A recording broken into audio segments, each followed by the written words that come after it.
Boa noite a todos, que a paz de nosso Senhor e Salvador Jesus Cristo venha reinar em cada coração nessa noite. Eu tenho uma palavra de Deus para você nessa noite, uma palavra de salvação. Evangelho de Jesus Cristo, segundo escreveu o Dr. Lucas, o capítulo 15, versículo 18 e 19. Levantar-me e irei ter com meu pai. Dir-lhe-ei: Pai, pequei contra o céu e perante ti. Versículo 19. Já não sou digno de ser chamado teu filho. Faz-me como um dos teus jornaleiros. Amém? Sabemos que Jesus, no Evangelho de São João, capítulo 1, o versículo 1, o 2 e o 3. No princípio era o Verbo, e o Verbo estava com Deus, e o Verbo era Deus. Todas as coisas foram feitas por ele, sem nada do que foi feito se fez. Ele estava no princípio com Deus. Sabemos que no capítulo 1, se eu não me engano, no versículo 14, a Bíblia nos fala que o Verbo habitou sobre nós, que o Verbo se fez carne, ou seja, o Verbo é essa palavra. João 8,32: Conhecereis a verdade vos libertará. Esta palavra veio libertar, veio transformar aquele que se havia perdido, veio libertar o drogado, veio libertar o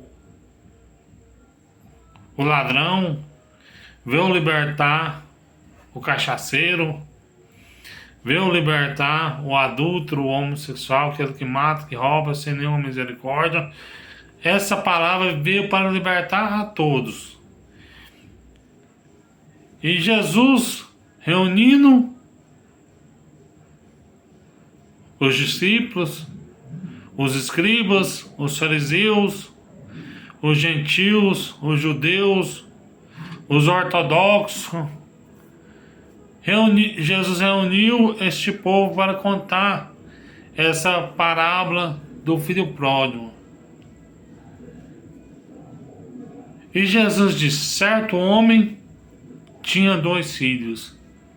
E o mais novo dele disse: Pai, me dá a parte da fazenda que me pertence, porque eu quero gastar meu dinheiro com aquilo que vai satisfazer a minha carne.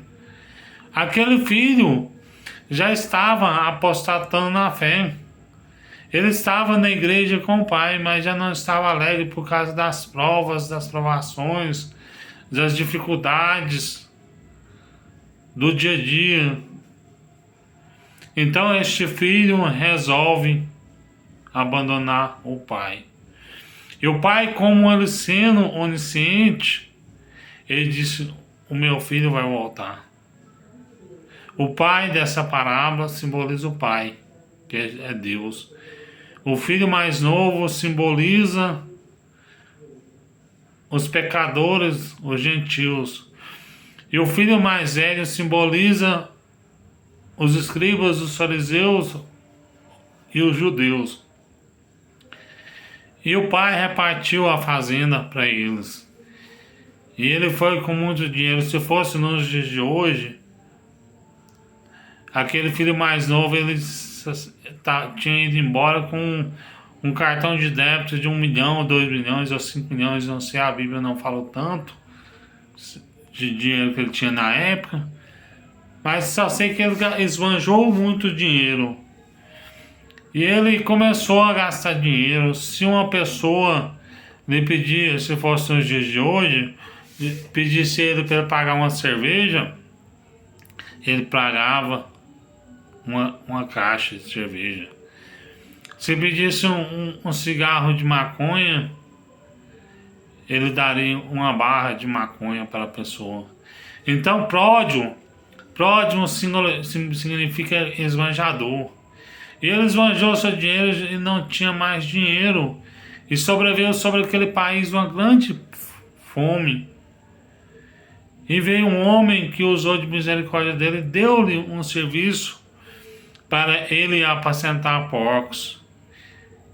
E ele vai apacentar os porcos. E ele desejava alimentar das alfarrobas, das bolotas que os porcos comiam. Eu quero falar uma coisa para você nessa noite. Às vezes você está com vontade de ir para a presença de Deus, mas você lembra das bolotas, você lembra das drogas, do cigarro, da bebida, da prostituição, do adultério que você fazia lá atrás, e você quer se contentar com aquelas bolotas, com aquelas lavagens que os porcos comem. Mas este filho pródigo disse: levantai-me-ei, irei ter com meu pai. Direi: Pai, pequei contra o céu perante ti, já não sou digno de ser chamado teu filho. Faz-me como um dos teus jornaleiros, um dos teus trabalhadores. Este filho pródigo, ele achava que ele não era digno de ser salvo. Na verdade, nós não somos dignos de ser salvos em momento algum. Porque a salvação, ela é mérito total de Cristo. E ele disse: eu vou ter um encontro com meu pai, porque meu pai vai receber eu pelo menos como um dos teus trabalhadores. E ele foi. E o teu pai, vendo o seu filho estar chegando na cidade, de longe, disse: aquele lá é o meu filho.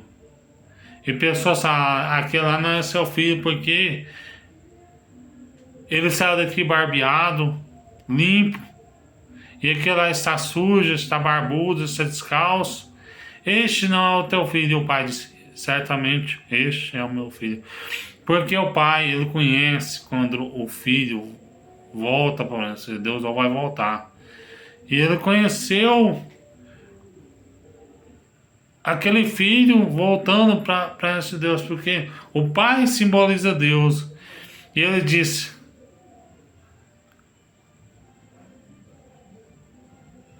trazei um bezerro cevado para que assamos e matamos, porque este meu filho foi morto e reviveu, foi perdido e foi achado. Traz sandálias,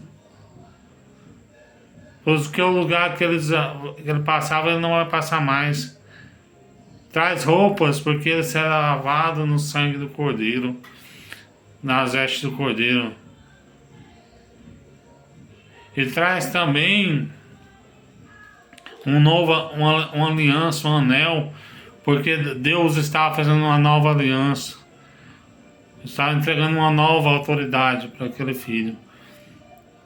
E o povo começou a se alegrar com o seu pai fazendo aquela festa. E tinha um irmão mais novo, disse: que alvoroço, que barulho é esse? Eles estavam no campo e disse: foi seu pai que recebeu seu irmão está de volta sã e salvo. Ele fala para teu pai: pai, eu nunca transgredi um mandamento do Senhor. O Senhor nunca me deu um bezerro cevado sequer para me regozijarmos com meus amigos. Este teu filho gasta dinheiro com meretrizes, o Senhor recebe eleição e salvo. E Deus sabe: tudo que é meu é seu. Porque este teu irmão está morto e reviveu. Ele foi perdido e foi achado. E aquele irmão mais velho que eu te falei, que simboliza os escribas e os fariseus, eles não deixavam aquelas pessoas que querem ir para a presença de Deus. Às vezes uma pessoa reconcilia na igreja, depois de um mês o pastor põe ele para pregar, para orar, e pessoas levantam contra ele. Ontem mesmo estava no mundão, agora fazendo a vontade da carne, fazendo a vontade de Deus, melhor dizendo. Então Deus entristeceu com esse tipo de pessoa, porque os escribas, os ortodoxos, eles não obedeciam ao mandamento de Deus. Porque Jesus é reis por não conhecer as escrituras, porque elas testificam de milhares de escrituras, testificam de Jesus. Eles não, às vezes até eles conheciam, mas eles enchiam de inveja contra Jesus. Porque Jesus, ele pregava com autoridade, Jesus não pregava como eles. E Deus quer nos ensinar que nós devemos amar o nosso irmão que volta à presença de Deus. Ou seja, mesmo se ele está na igreja, já logo já está cantando, mas ame ele, abrace ele, incentiva ele em vez de você empurrar, pega na mão dele e ajude ele a se levantar. Dá um abraço no seu irmão que reconciliou.